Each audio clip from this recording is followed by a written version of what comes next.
Right. Yes, thanks for the introduction, Neil. Just to go slightly off script first, actually, I was struck by, that was the first time I'd seen your presentation, Ray, and I come from a very commercial background, so yes, 7 years at EY, I was also at PwC. I've been in this sort of, graduate recruitment development pretty much most of my working life. And actually the thrust of what you were saying, I don't know many employers who would disagree with you. They probably use different language, of course, but actually that experience that employers want, that's why they hire graduates. They do want them to have gone through that transformative experience. And I think sometimes when I articulate what it is employers are looking for out of the system, for want of a better word, we lose that sometimes. But it is very much the employer perspective that Neil asked me to talk through this morning. So the first slide I've put up this is the percentage of AGR members, employers, who don't fill all their vacancies in a given year, vacancies that go unfilled. The AGR, just a bit of context, we represent 300 employers, 100 universities and another 100 suppliers to the industry. But we are at the programmatic end of graduate recruitment. So we were hearing about SMEs, creative industries. That's not really the territory we know much about because those organisations don't typically have a graduate hiring manager or a graduate development manager. And why would they? They're smaller business. They do very much more recruitment as and when a need arises.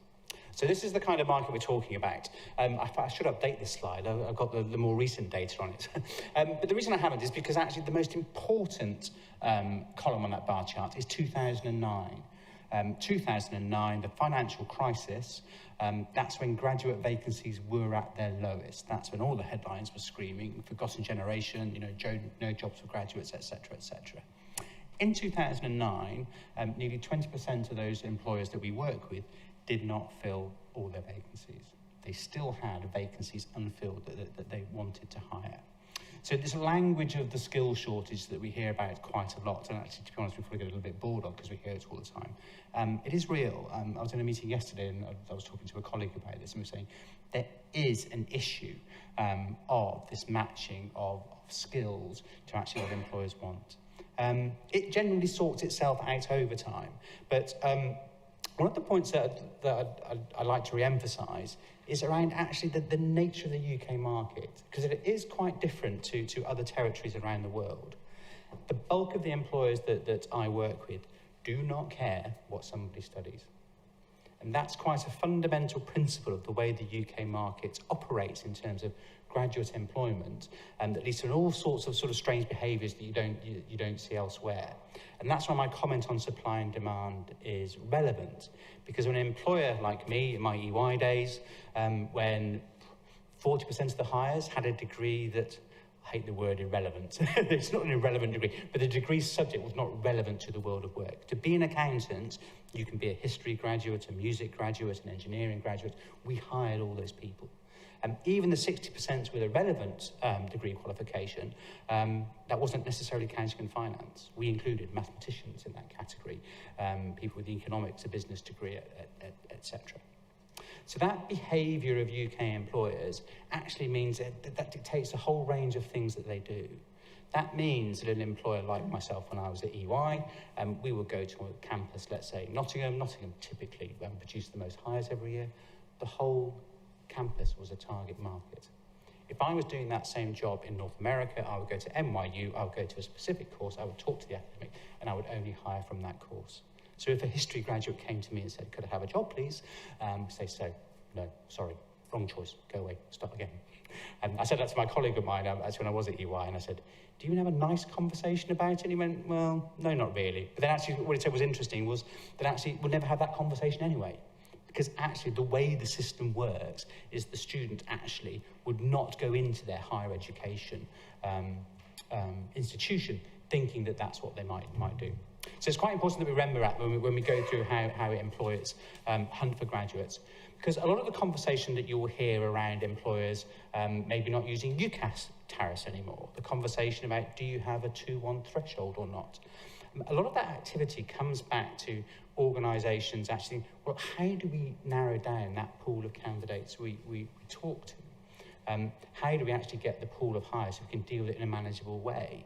The average applications per vacancy is running at about 65 applications per vacancy at the moment.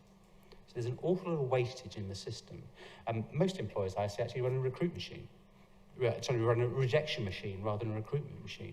Most of their business is saying no to the 90% of people who come through the door, through that threshold that you're trying to hire.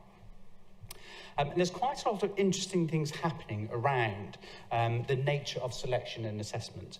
Most organisations are pretty sophisticated around actually how they look for that talent that they're hiring, because the investment is considerable. It's very difficult to put a price on because there's an awful lot of opportunity cost. But most large graduate employers who put somebody on a 3-year training programme involving some form of professional qualifications, you're talking about investing around about £200,000 in that individual. So it's not a decision to be taken lightly.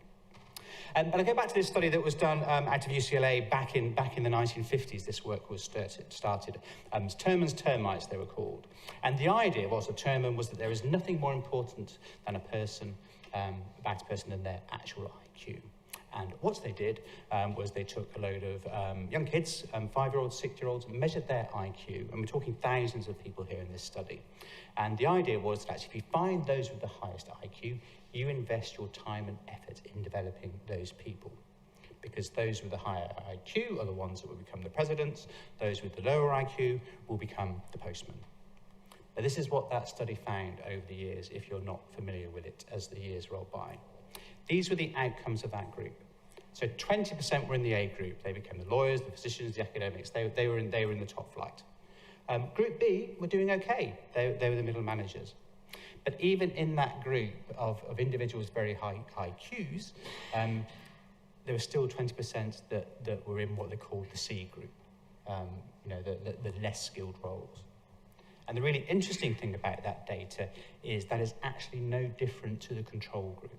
So you take a general sample of the population, you will get generally the same percentage of outcomes. And this underpins how a lot of employers are starting to get more sophisticated around how they search and look for individuals. Because employers are looking for this magic niche. I was at Warwick a good few years ago now, and a couple of students presented there, and one of the first things they said, "Oh, we're okay, we're Warwick students, we'll get a job." To which I stuck my hand up and said, "Do you want to know how many Warwick students we reject every single year?" And that's because that pure academic ability alone is not what employers are looking for. They are looking for this mix, this mixture of knowledge, skills, and ability that translate to the work that employers need those individuals to carry out. Our research analyst did some work. It's probably a bit small for if you can see the detail of it. It's not the detail that's particularly important. But this was looking at the information that came out of the CBI. And it was skills that employers were saying that their graduate intakes they lacked. And that's the green bar. So if you look at the top of that, top of those is assertiveness training. Employers saying that actually they're not satisfied with the level of those kind of skills that individuals have. The orange bar is what graduates in work. So this is graduates who started work. This is a year or two actually into their work after they left university. And these are the skills they are saying that they want, they need, they recognise that they need to have in the world of work. And the blue bar is the level of intervention in those skills that those same students actually had while they are on campus. And if you look at it, I think this is quite interesting, because at the bottom of that chart, you have what I would call some of the more basic skills in terms of skills language. So we're talking about presentation skills, team working skills, the kind of stuff that it's quite easy for an employability department, a career service, an employer themselves to actually go on campus and deliver skills. It's funny, walking up from the station this morning when I was at PwC, I used to look after Oxford campus.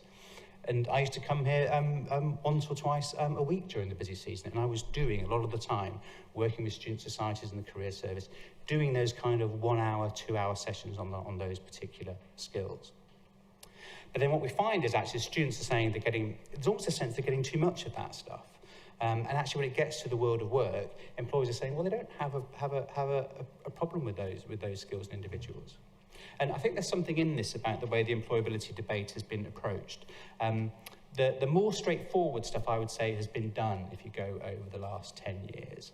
And what we're starting to look towards now when you go towards the top of that chart, because my view is things like assertiveness training, negotiation skills, that kind of language, that's not necessarily the kind of language that's useful, because I think what we're talking about are actually the more sophisticated elements of working with people. Teamwork is one of those very generic terms. I'll talk a bit about this in a session I'm doing later, because what we're talking about actually are how you get things done with and through people. And that's quite tricky, as we all know. It was interesting hearing this morning talking about sandwich degrees. The data that we collect from employers shows us that people who have done an internship, done a placement year, they are more likely to get a job offer through the process, and they're more likely to stay with that employer once they have joined, and they are more likely to be higher performers. So that loop mechanism that I also think is much stronger in other countries, because employers are much more likely to recruit from a specific degree discipline, is something that causes issues in the UK. This next slide, again, is our own data, and this is actually where do employers invest in skills once somebody actually joins an organisation. And what you'll see there, actually, it's quite similar to the previous slide that we had.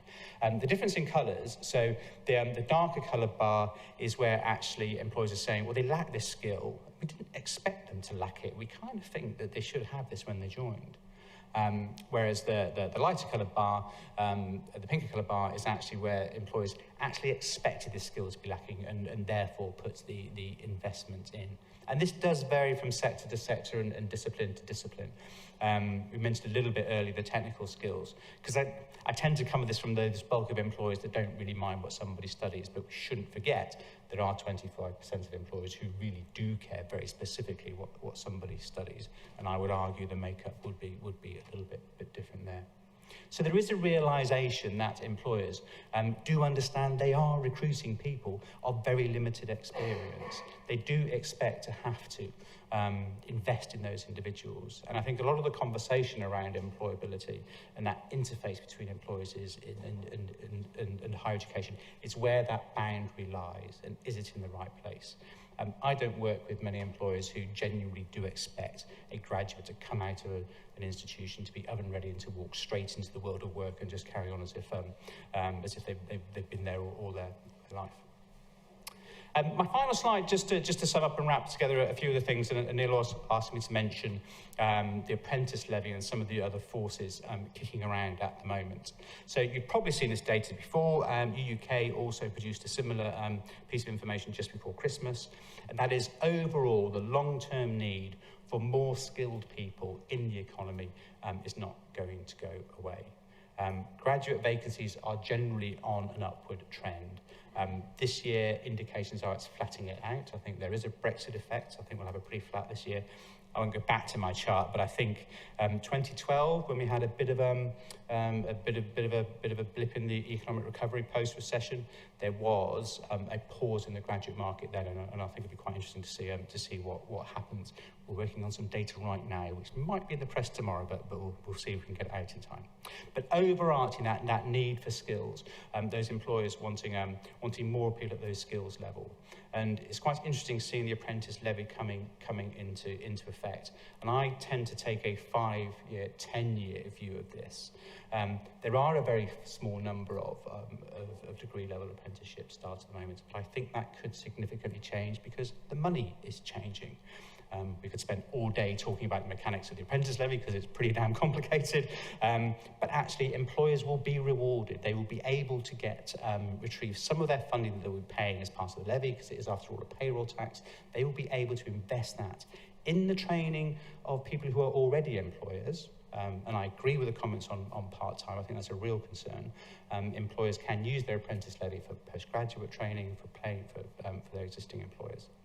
But the analogy I use is the accountancy profession. My background, if you go back to 2000, 2001, PwC created the Flying Start degree with University of Newcastle. They're the only ones to do it. Nobody else did it. And we all kind of sat around and go, why are they doing that? What's all that about? How does the money work? That's a bit strange.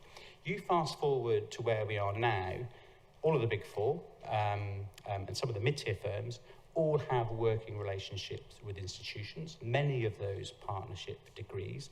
They all have school leaver programs. They are all in the process of transferring those school leaver programs, probably to higher degree apprenticeships.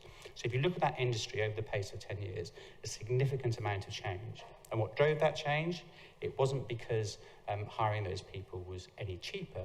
What it did was create more productive employees who hit the ground running and were more profitable employees, and they also stayed longer with those organisations. Thank you. Thank you very much.